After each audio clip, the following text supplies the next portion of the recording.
Guys, welcome back to our channel. ఈరోజు మన ఛానల్లో రెసిపీ వచ్చేసి చికెన్ ఫ్రై. ఎప్పుడు రొటీన్గా కాకుండా ఇలా డిఫరెంట్గా ట్రై చేయండి. సో ఫస్ట్ ఏం చేశానంటే నేను ఇక్కడ తీసుకున్న చికెన్ మంచిగా వాష్ చేసి పెట్టేసుకున్నా. సో ఇందులోకి కొంచెం అల్లం వెల్లుల్లి పేస్ట్ కొంచెం వేసుకుందాం.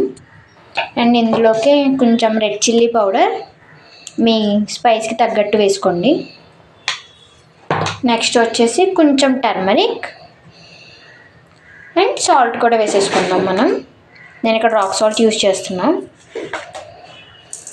సో అన్నీ వేసాం కదా, ఇప్పుడు ఒకసారి కొంచెం కలుపుకొని పక్కన పెట్టుకుందాం. కొంచెం వాటర్ కూడా వేసుకున్నాము. స్టవ్ పెట్టుకున్నా, కొంచెం బాయిల్ అవనిద్దాం. కర్రీ అయితే బాయిల్ అయిపోయింది కదా. సో ఇప్పుడు ఏం చేయాలంటే ఇంకో పక్క మనం ఒక ప్యాన్ పెట్టుకుందాం. ప్యాన్ పెట్టుకొని ఇందులోకి ఫస్ట్ ఆయిల్ వేసుకుందాం.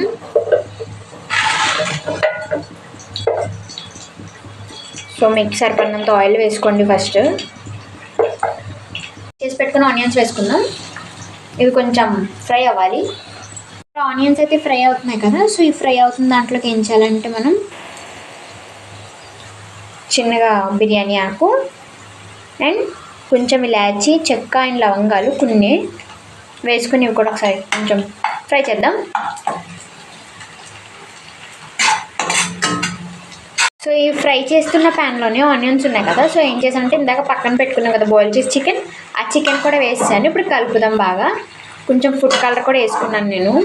ఫ్రై అయ్యే వరకు పెడదాం. బాగా కొంచెం రోస్ట్ అవ్వాలి. చికెన్ అయితే బాగా ఫ్రై అయింది కదా. సో ఇప్పుడు ఇందులోకి ఏం చేయాలంటే మనం ఒక హాఫ్ లెమన్ అయితే స్క్వీజ్ చేసి వేసుకుంటున్నా.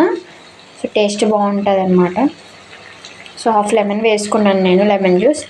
తర్వాత ఇందులోకి కొంచెం గరం మసాలా కూడా యాడ్ చేసుకుందాం. కొంచెం గరం మసాలా యాడ్ చేశాను, మీరు కూడా యాడ్ చేసుకోండి. ఇక్కడ మన చికెన్ ఫ్రై అయితే రెడీ అయిపోయింది. స్మెల్ అయితే అదిరిపోతుంది. సో ఇప్పుడు లాస్ట్లో ఏం చేయాలంటే మనం తరిగి పెట్టుకున్న కొత్తిమీర అయితే పైన గార్నిష్ చేసుకుందాం. సో నార్మల్గా ఎప్పుడు ఒకలాగే చేసుకుంటుంటారు కదా, ఇలా ట్రై చేయండి. చాలా అంటే చాలా బాగుంటుంది. రెస్టారెంట్ స్టైల్లో చికెన్ ఫ్రై అన్నమాట. సో చూసారు కదా ఎంత కలర్ఫుల్గా ఎమ్మీగా కనిపిస్తుందో. అంతే ఫ్రెండ్స్, మన టేస్టీ చికెన్ ఫ్రై అయితే రెడీ అయిపోయింది. మీరు కూడా ట్రై చేయండి. ఎలా వచ్చింది ఏంటో నాకు కామెంట్ చేయండి. మీకు కనుక ఈ వీడియో నచ్చితే లైక్ చేయండి, షేర్ చేయండి, సబ్స్క్రైబ్ చేసుకోండి.